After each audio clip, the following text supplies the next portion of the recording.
Bell కొట్టినాను అధ్యక్ష. ధన్యవాదాలు అధ్యక్ష. నందమూరి తారక రామారావు గారి ఆలోచన నుంచి ఉద్భవించిన అద్భుతమైన కాన్సెప్చువల్ యూనివర్సిటీ, మెడికల్ సైన్సెస్కి ఒక యూనివర్సిటీ స్థాపించాలని ఆయన అనుకోవటం, ఆ తర్వాత ఆయన మహాభినిష్క్రమణం తర్వాత మన ప్రీతమ ముఖ్యమంత్రి, అప్పట్లో కూడా ముఖ్యమంత్రి శ్రీ నారా చంద్రబాబు నాయుడు గారు ఆయన పేరు మీద, ఆయన ఆలోచన నుంచి పుట్టిన యూనివర్సిటీ కాబట్టి ఆయన పేరు పెట్టడం చాలా అద్భుతం.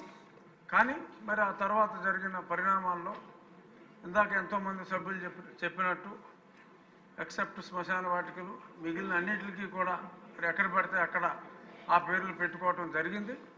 ఇప్పుడు చక్కటి నిర్ణయం, మళ్ళీ చంద్రబాబు నాయుడు గారే ముఖ్యమంత్రిగా రావటం, ప్రజల ఆకాంక్షలకు అనుగుణంగా ఆ పేరుని తిరిగి ఎన్టీఆర్ యూనివర్సిటీ ఆఫ్ హెల్త్ సైన్సెస్గా మార్చడం అన్నది ఈ సెషన్లో తీసుకున్న చాలా మంచి నిర్ణయాల్లో ఇది కూడా ఒక అతి గొప్ప చారిత్రాత్మక నిర్ణయంగా భావిస్తూ, ఇదే స్ఫూర్తితో చాలా చోట్ల కొన్ని మంచి మంచి పార్కులకి అన్నిటికీ కూడా ఒకే పేరు పెట్టుకోవటం జరిగింది. ఆ ప్రాంతంలో, ఆ నగరంలో లబ్ధ ప్రతిష్ఠులు ఎంతోమంది ఉంటారు. గతంలో చంద్రబాబు నాయుడు గారు భాస్కర్ రెడ్డి గారి పేరు, ఇంకా చాలా బ్రహ్మానంద రెడ్డి గారి పేరుతో పార్కు చాలా చేశారు.